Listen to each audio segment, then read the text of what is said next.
Hello everyone, कैसे हैं आप सभी। आशा करती हूँ आप सभी अच्छे होंगे, अपने अपने घरों में स्वस्थ होंगे। यहाँ तो सरस्वती पूजा 2 दिन मनाई गई, 2 तारीख को भी और 3 तारीख को मैंने कुछ शूट किया है सरस्वती पूजा का। तो चलिए पहले आप वो ब्लॉग देख कर आइए जो सरस्वती पूजा की मूर्ति की और मैं किस तरह से तैयार हुई थी वो। तो यहाँ पे मैं इस तरह से देखिए कुछ पीली पीली ड्रेस पहनी जाती है ऐसे सभी कहते हैं, तो मैंने भी सोचा कि चलो पहन लेते हैं। उसके बाद यहाँ पे मैं आ गई थी मूर्ति की दर्शन करने के लिए। तो सभी लोग जा चुके थे, मैं थोड़ा लेट हो गई थी तो पूजा तो नहीं देख पाई, लेकिन हाँ मूर्ति की दर्शन किए, प्रसाद लिया और बेटे के साथ यहाँ पे थोड़े से पिक्चर भी क्लिक करा रही थी। बस ये वही है जहाँ पे बैंक्वेट हॉल है हमारे सोसाइटी के अंदर ही, वहीं पे यहाँ पे एक छोटी सी मूर्ति बैठाई गई थी। उसके बाद यहाँ पे मौसम इतना अच्छा था, खिली खिली दम धूप थी और बहुत अच्छा लग रहा था। तो मैंने देखो शॉल भी नहीं लिया है, ना ही स्वेटर भी पहना हुआ है।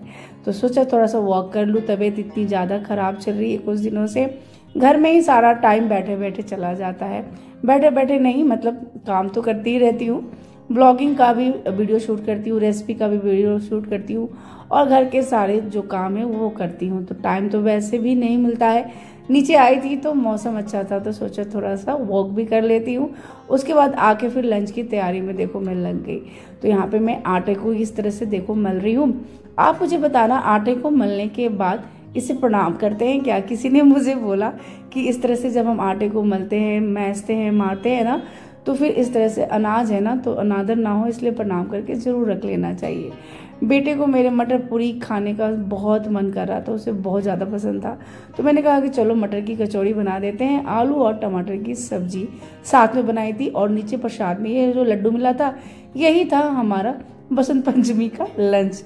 सभी कुछ देखो देखने में पीला पीला तो लग ही रहा था, तो मैंने बस यही बनाया था। तो अगर आपको इसकी रेसिपी देखनी है तो आराधना देसी किचन पे देख लेना, बहुत ही अच्छी बनती है।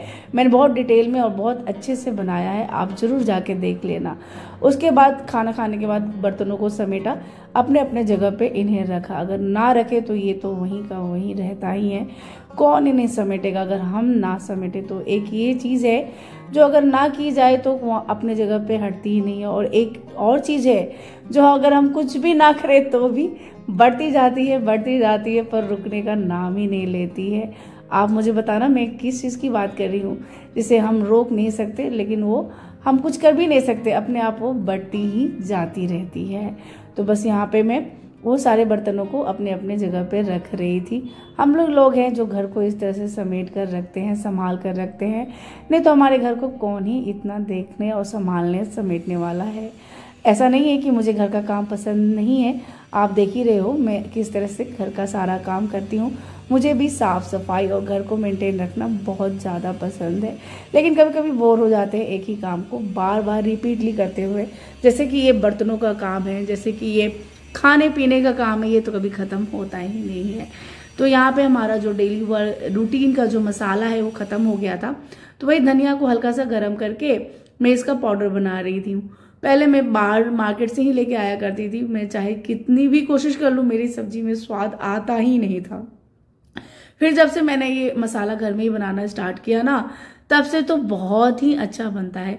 चाहे मैं कैसे भी बना लूँ, कोई भी सब्जी बना लूँ, ये बहुत ही स्वादिष्ट बनता है। साथ ही ये पाउडर तो मैंने बनाया हुआ है, घर में डेली रूटीन के लिए भी एक मसाला मैंने यहाँ पे तैयार करके रखा हुआ है, वो मैं आपको दिखाती हूँ। उसकी भी रेसिपी मैंने इस वीडियो में डाला हुआ है, यानी इसी चैनल पे है, आप देख सकते हो। आप चाहो तो मैं डिस्क्रिप्शन में उसका लिंक दे दूंगी। मैंने ये मसाले में क्या क्या डाला है, कितनी कितनी क्वांटिटी में डाला है, आप देख लेना। घर में चाहे भुजिया बना रहे हो या हल्के मसाले या ज़्यादा मसाला, कैसी भी मसाले वाली सब्जी बना रहे हो, बस 1 से 2 चम्मच या 3 चम्मच जितनी ज़रूरत है आप इन मसालों को लेके उन सब्जी में डालो, बहुत ही स्वाद आता है। तो क्या क्या डाला है ये रेसिपी आपको उसमें देखने को मिल जाएगी। उसके बाद यहाँ पे 5 लौंग जो फूल वाले दाने के होते हैं ना, वो डालकर फिर मैं इस तरह से नमक भरती हूँ। किसी ने मुझे बताया कि नमक में लौंग इस तरह से करके रखने से घर में बरकत और खुशहाली बनी रहती है। क्या ये बात सही है? आप भी ऐसा मानते हो तो मुझे कमेंट में जरूर बताना। आप लोग मुझसे कुछ बात करा करो, तभी तो मुझे पता चलेगा कि आप लोग मेरे बारे में क्या सोचते हो, और कुछ अपने बारे में बताओ तो मुझे भी पता चलेगा। तो ठीक है, चलो यहाँ पे मैंने ये सारी चीज़ें भर के इस तरह से रख लिया, क्योंकि ये सब खत्म हो रहा था, मसाला और हमारे धनिया का पाउडर, नमक। उसके बाद आ गई अब कपड़ों की बारी। तो ये भी एक डेली रूटीन का ऐसा काम है जो कभी खत्म नहीं होता, एक ना एक दिन आप बीच करके करना ही पड़ता है। तो कपड़े निकालने के बाद मैं मशीन को अच्छे से ड्राई कर देती हूँ, जहाँ जहाँ पानी लगा रहता है अच्छी तरह से सुखा कर रखती हूँ। इससे मशीन में जंग नहीं लगता पानी का, जो सॉल्टेड होता है ना पानी, तो उससे नमक सा इकट्ठा हो जाता है। तो ये जरूर क्लीन करके आप भी रखा कीजिए, अगर आप रखते हैं तो मुझे भी बताया कीजिए और क्या क्या करने से ये मशीन हम अच्छे से मेंटेन करके रख सकते हैं। कपड़े उठाया, फिर कपड़े फैलाया, उसके बाद नीचे देखा तो बहुत सारे गायों का झुंड था जो मजे से धूप सेक रही थी और अपना खाना भी खा रही थी।